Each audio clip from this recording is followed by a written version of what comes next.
Boob tube, what's up? This is a different timing of a Leafs video because today was the next gen game, which has started to become a last 3 years or so. It's become a thing. One game a year they call the next gen game. They play it at 2 in the afternoon. It's usually on a weekday, and it features like kids out on the ice before the game. Symbolizing the future generations of Maple Leafs to come, living their dream. They have kids on the bench as coaches. There's a girl that works with Christine Simpson as a broadcaster down by the ice level and stuff like that. So it's all about the kids and stuff. And there's all sorts of like video game themed graphics throughout the game and that sort of thing. So it's something they've done the last few years, and it's kind of cool. And it's nice. I don't mind the odd afternoon game because it's something a little different and something to look forward to that's a little out of the ordinary. But I'm glad it's only once or twice a year because I can't get used to the afternoon games. That being said, when they played the first next gen game, I think this is the third year. Maybe it's only the second, but I think it's the third. I don't remember how last year went, but when they played Carolina the first time, it was just like a epic beatdown by the Leafs. It was like 6-1 or 8-1 or something like that. It was just this game where they just went off on the Hurricanes. And fittingly enough, the Hurricanes were in town for this year's edition of the game. And it looked, in all appearance, that it was going to be the same thing. Former Leaf James Reimer got the start in net for Carolina, as he had been hot on the road lately, and he was pulled within the first just over 5 minutes. I think the Leafs were up 3-0. Spezza scored in the first half minute of the game when there was some good work down low when he pounced on a rebound in front of the net and redirected it past Reimer. A couple minutes after that on the power play, some good work down low again. Centered the puck for Nylander, who was left wide open. There was nobody in sight, and he wired it low past Reimer. And then a few minutes after that, just past the 5 minute mark, it wasn't even a dangerous position. It was just some kind of again on the power play, some kind of choppy work down low that looked like it wasn't really going anywhere. And then Tavares just got the puck, spun and shot, and it was just a short side goal, just like right above, this side, right above the shoulder, like one of those impossible shots. Like Reimer had pretty much the whole net covered, but that one little spot above his shoulder, Tavares managed to hit it. So at this point, I was like, oh my god, another next gen beatdown. This is fantastic. And then things went sideways. The Leafs kept the momentum going for most of the first period, but in the latter half, maybe in the last 4 or 5 minutes, they got on the power play again. They had a lot of power plays to start the game, and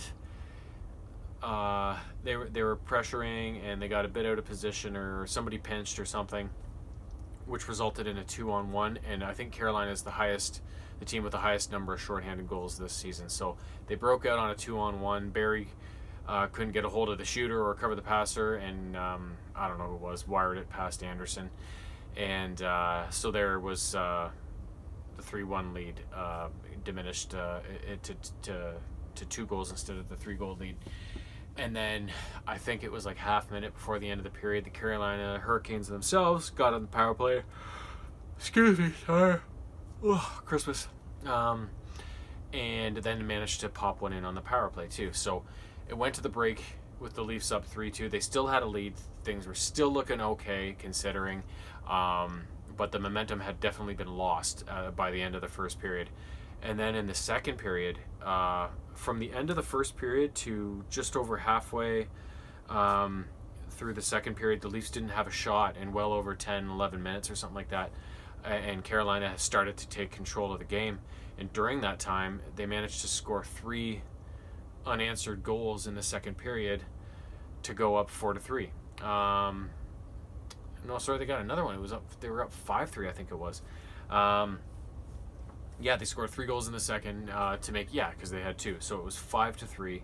And all of a sudden it was like, oh crap, like what happened? Something just totally unraveled here. The Leafs totally lost their momentum, couldn't get it going.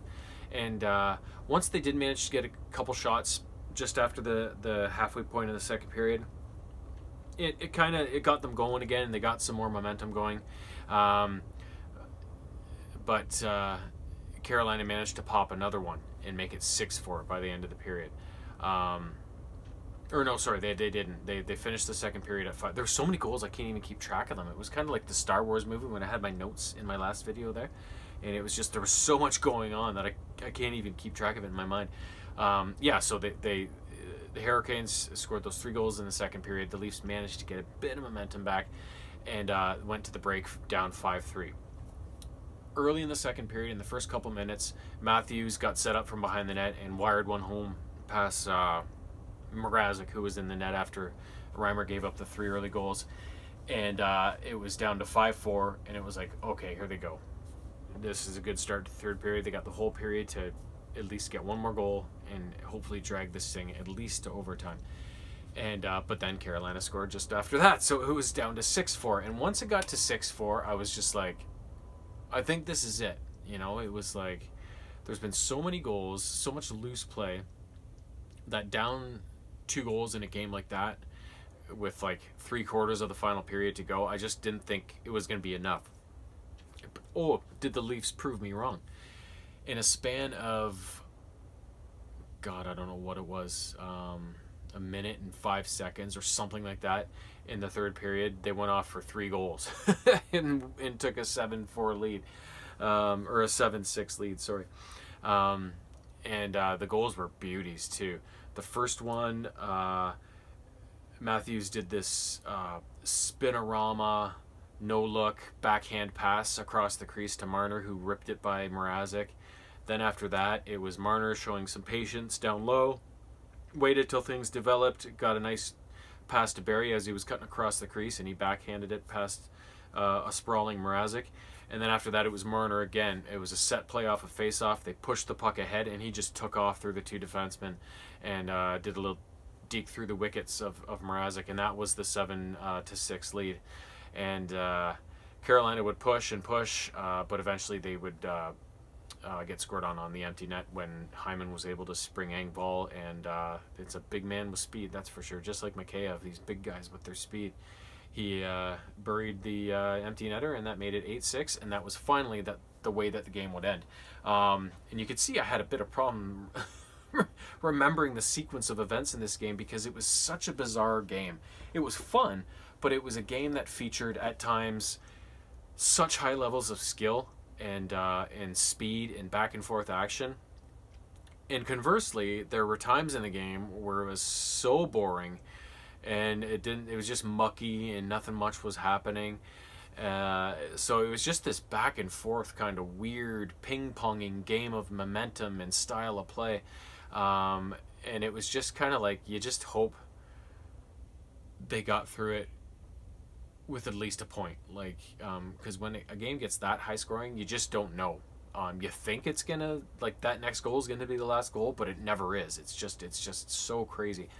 And so yeah, I'm glad they were able to again in the third period, that they've done that to the Rangers, the Red Wings, and now the Hurricanes all in a row here. In the third period, they go in either tied or with a 1-goal lead or whatever, and then just blow the doors off of it in the third period and scratch out the win. So, excuse me, yeah. Oh, I'm not ready for this holiday. Because it's not a holiday, I have to work most of it, but that's besides the point. So yeah, and I think in a situation like this, for like a 2 o'clock weird afternoon game with lots of hoopla around it with all the next gen stuff, I think that's just one of those games where it's like, let's go out and try and win this, but if we don't, let's just do our best, try and win it. If it ends up in a blowout against us or whatever, like, we're not going to worry too much about it, because it's so out of the ordinary and so out of routine for everybody involved that it's just one of those weird days that you don't pay much heed to it either way, right? So fortunately in this case, they were able to mount a huge comeback and in entertaining fashion and get the 2 points going into the break. That's a good way to end things before Christmas. And yeah, and we'll see what comes out after the break. They always mention that first game back after the break is really sloppy and sluggish and whatnot. So we'll see when it happens, and I'm not sure when I think it's maybe Boxing Day. I don't know, but I think it's against New Jersey, in New Jersey, I believe, if I've got my memory correct. Which anymore it's usually not, but we'll see soon enough. I'll be back at some point. So at this point, I'd like to say happy holidays to everybody. If you celebrate this sort of thing, I'm not religious, but hey, Christmas is Christmas. It's time to give and get presents, eat a lot of shit, drink a lot of shit, and have fun, and get a couple days off work. So everybody have a Merry Christmas and whatnot. I'll probably be pretty inactive for the next 4 or 5 days, just with Christmas coming. The Leafs aren't going to be playing, so I won't have any of those videos to do. I just posted a pop culture one the other day, so I'll be rebuilding some stuff to get done for the next one over the next little while, so I won't have one of those.